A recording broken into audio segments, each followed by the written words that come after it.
Ladies and gentlemen, Lew Rockwell.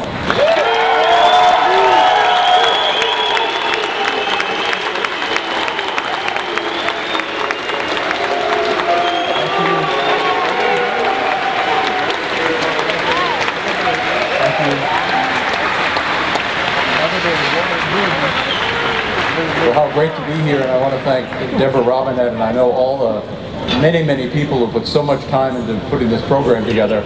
It's an honor to be here and to be with you. I want to talk about Ron Paul in the future.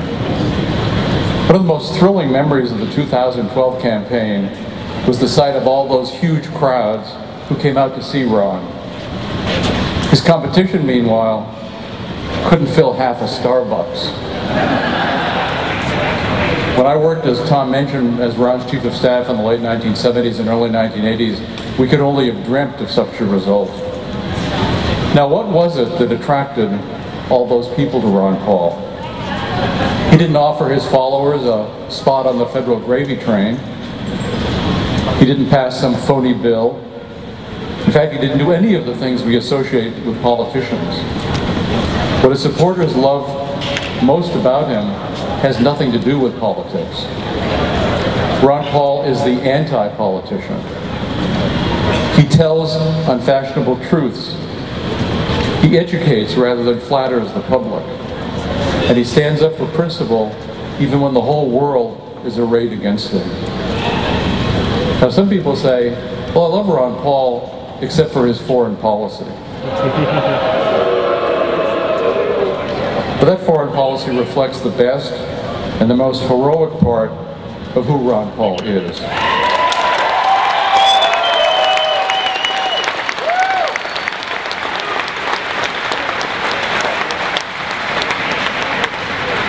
Peace is the linchpin of the Ron Paul program, not an extraneous or dispensable adjunct to it. He would never and could never abandon it.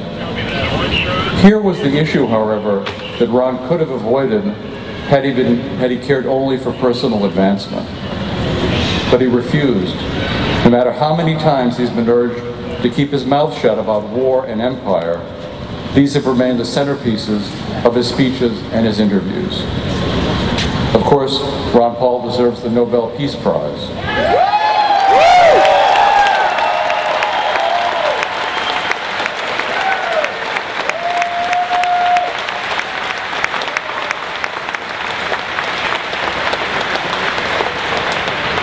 In a just world, he would also have won the Medal of Freedom and all the honors for which a man in his position is eligible. But history is littered with forgotten politicians who earn piles of awards awarded by other politicians. What matters to Ron more than all the honors and the ceremonies in the world is all of you and your commitment to the immortal ideas he has championed all his life. It's Ron's truth-telling and his urge to educate the public that should inspire us as we carry on this fight into the future.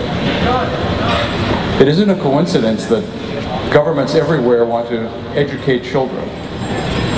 Government education, in turn, is supposed to be evidence of the state's goodness, its concern for our well-being. Because the real situation is less flattering.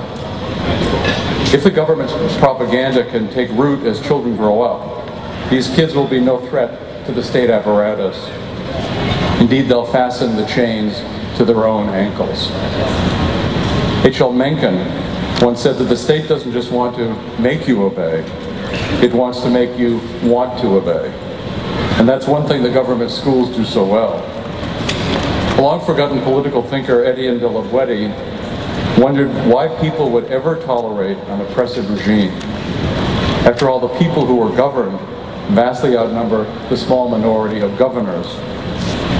So the people governed could have put a stop to it all if only they had the will to do so, and yet they rarely do. De la Boétie concluded that the only way any regime could survive was if the public consented to it. That consent could range all the way from enthusiastic support to stoic resignation. But if that consent were ever to vanish, a regime's days would be numbered. And that's why education, real education, is such a threat to any regime. If the state loses its grip over your mind, it loses the key to its very survival. The state is beginning to lose that grip.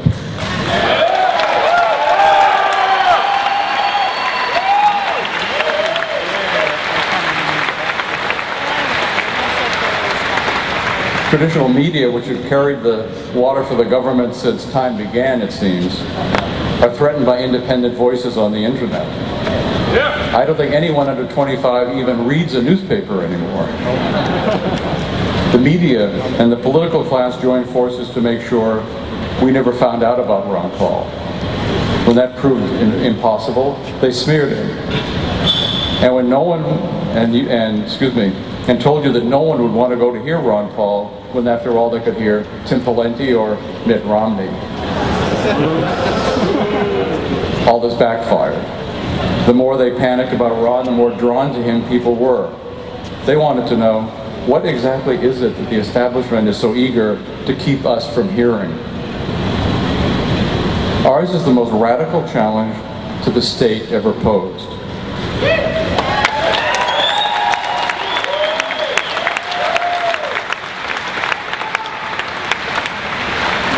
We aren't trying to make the state more efficient, or show it how it can bring in more revenue, or change the pattern of its wealth redistribution. We're not saying that this subsidy is better than that subsidy, or that this kind of tax would make the system run more smoothly than that one. We reject the existing system root and branch. Yeah!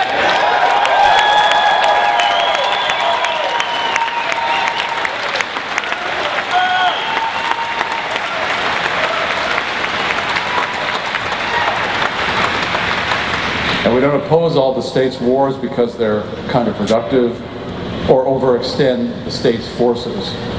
We oppose them because mass murder based on lies can never be morally acceptable.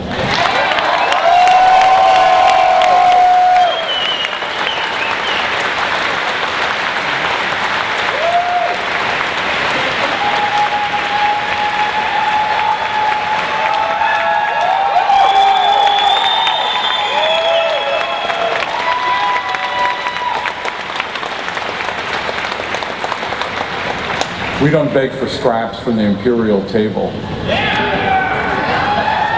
We don't seek a seat at that table. We want to knock the table over.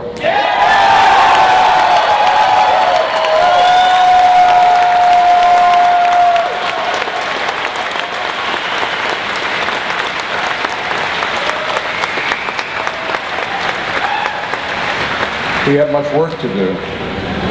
Countless Americans are persuaded that it's in their interest to be looted and ordered around by a ruling elite that in fact cares nothing for their welfare and only to increase its power and wealth at their expense. The most lethal and antisocial institution in history has gotten away with describing itself as the very source of civilization. From the moment they set foot in the government schools, Americans learned that the state is there to rescue them from poverty, unsafe medicine, and rainy days, to provide economic stimulus when the economy is poor, and to keep them secure from shadowy figures everywhere. This view is reinforced, of course, by the broadcast and print media. If the public has been bamboozled, as Murray Rothbard said, it's up to us to do the de-bamboozling.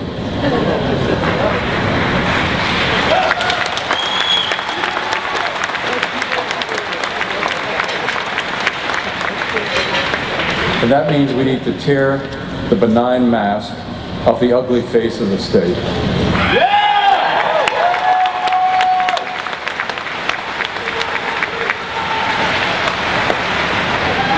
That is the task before you, before all of us here today. Begin with yourself. Learn everything you can about a free society. Read the greats, Frederick Bastiat, Ludwig von Mises, Murray Rothbard.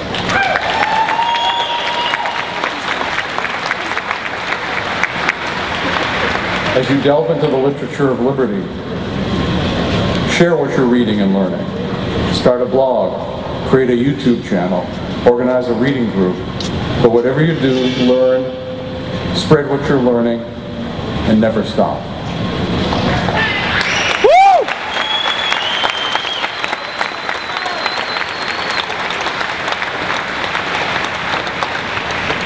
If it is through propaganda that people thoughtlessly accept the claims of the state, then it is through education that people must be brought to their senses.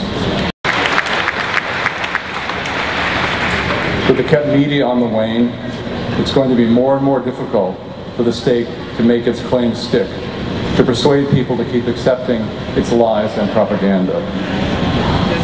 You've heard it said that the pen is mightier than the sword. Yes! Think of the sword as the state. Think of the pen as all of you, each in your own way, spreading the ideas of liberty.